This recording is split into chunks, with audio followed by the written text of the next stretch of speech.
Critters are super important here in Wheatflour Wonderland. Not only are they super cute with flower-themed names, but they are essential for expanding the map, solving puzzles, and finding all of the wheat hearts. I'm going to tell you where and when to find all 10 new critters, and how to complete the critter temple. This video is obviously going to contain spoilers from Kogimune Friendship level 16 and beyond, including tiers 2 and 3 of Wheatflour Wonderland itself. So without further ado, let's jump into it. First up, there are a number of critters you can get right away in the game. I would suggest that you catch at least 10 of each of these critters, so you can have enough to make a critter wand with them once you get there. I'm not going to go super into that quest yet, but getting them requires being friendship level 16 with Kogimune. So you can unlock these wands through the quest Critter Queen. But before that, you can still get all of the critters in tier 1 and even get to tier 2 without a critter wand.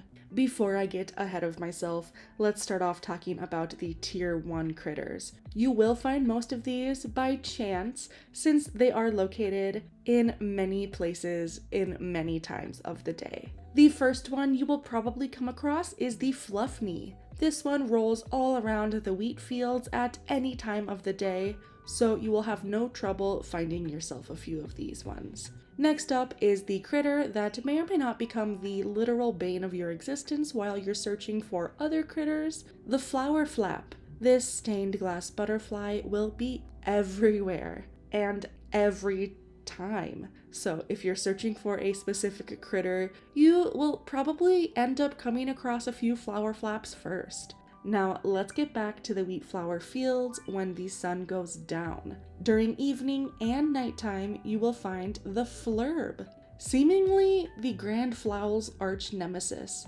Literally, talk to some of these Grand Flowls and you will slowly get some lore that they literally hate the Flurbs, since apparently they are known for stealing their wheat. That's why they can be found in the wheat field near the wheat heart tree and on one smaller island near the singing Grand Flowl Kasha.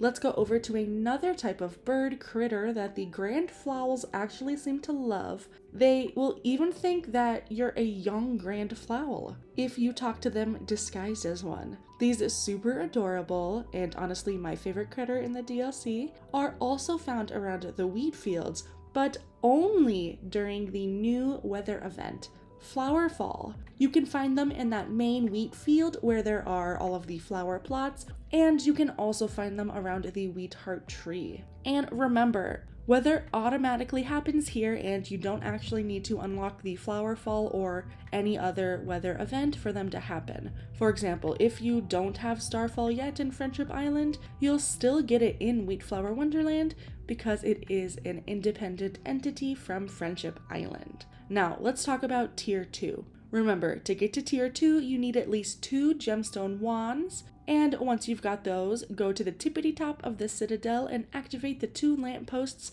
on either side of Durum, the giant Grand Flowl, and he will step back to reveal this launch pad. It'll let you fly up into tier 2. Now we can talk about these critters. Let's start with probably the most iconic, the Flockadoodler. You can find the Flockadoodler among the wheatflour dunes in the mornings. There are 2 main spots I've been the most lucky with finding them. Now, like the Flockadoodler, you can find this little Flouster in some of the wheatflour dunes as well. I've been luckier finding them in the other 2 islands up on tier 2. The Flouster is only found in the evenings. So Flockadoodler, morning, and Flouster, evenings. Let's go a little bit more into the quest where you unlock the critter wands, called Critter Queen. In that quest, you will make a Fluffny wand. I suggest the next wand you make should be a Flockadoodler, since that is how you will get to tier 3. To get to tier 3, transform into a Flockadoodler and stand on the stained glass panel located on the top left of tier 2. This will turn it into a launch pad and shoot you right into tier 3. Now, with this panel, you will automatically be turned into a Flockadoodler and fly on up every single time. This will work for all of the other panels and their corresponding critter as well, so keep this little mechanic in mind every time you see one of these stained glass panels with a critter on it. So shortly after getting to tier 3, you will come across the Critter Temple. Well, after blasting open a bunch of force fields. I hope you've been collecting your gems. But yes, once you get up to the Critter Temple and break the force fields and go up these stairs,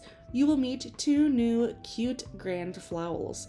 Talk to Spelt, and he will tell you that he is sublimely talented at creating statues. He only needs one glance at something and he can create a statue of it. He especially loves the beauty of the critters here in Wheatflour Wonderland. So what you need to do is turn into a critter with the critter wand and stand on the pedestal in the center. Once you use your critter wands to turn into the critters, go stand on the pedestal in the middle and a statue will appear on one of the pedestals surrounding the Critter Temple. Then you will also get a statue instruction for that critter you just turned into. And what do you think we're gonna get when we get all 10? Also, don't forget to talk to Cora-san for some hints and tips on where all of the rest of the critters are located. I love them. Now, when you keep going up past the Critter Temple, you can see a stained glass with a Flourflap on it.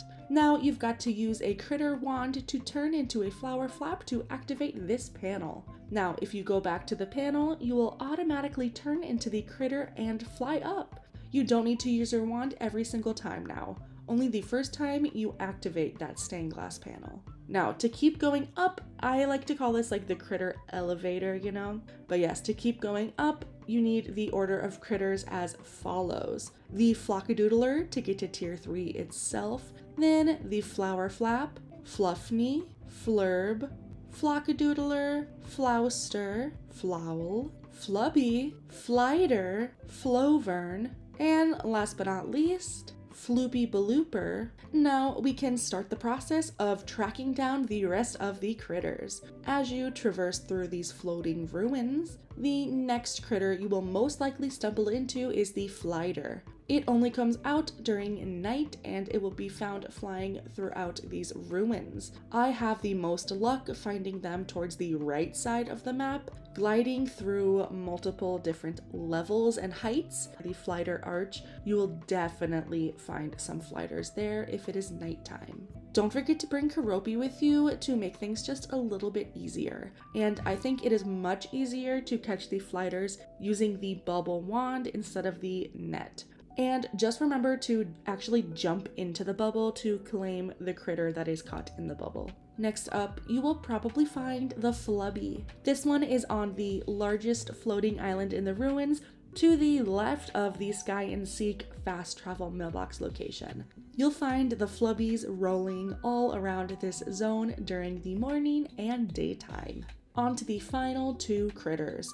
These are the most difficult to get since they are both weather-related critters and are only available when you get very high up. You can get the Flovern only during rainfall, and it can be seen flying around the ruins. I'd say the higher the better, but I have seen a few come quite low too in altitude in these same areas as the Flider. So keep jumping around and you will find the Flovern somewhere. And last but not least, once you get the Flovern, you will finally be able to get the Floopy Ballooper. This is only available during Starfall, which also happens to only be during nighttime. These will spawn in generous amounts all around the fountain on the Sun Peak, aka the tippity top of Wheatflour Wonderland. These are low-key so much easier to catch than the other flying critters since there are just so many of them and they go quite close to the ground.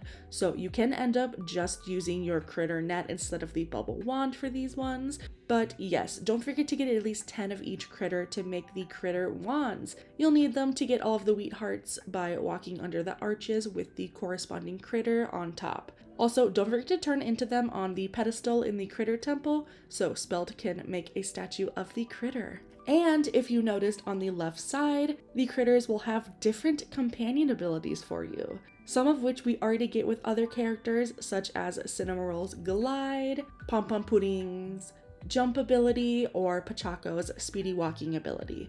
So you will see the icon for that ability under the minimap on the left side of the UI. But yes, I will also be posting all of my little graphic cheat sheets and map on my Ko-fi if you want to save them for later. But I hope this helps, and thank you so much for watching, and I will see you next time.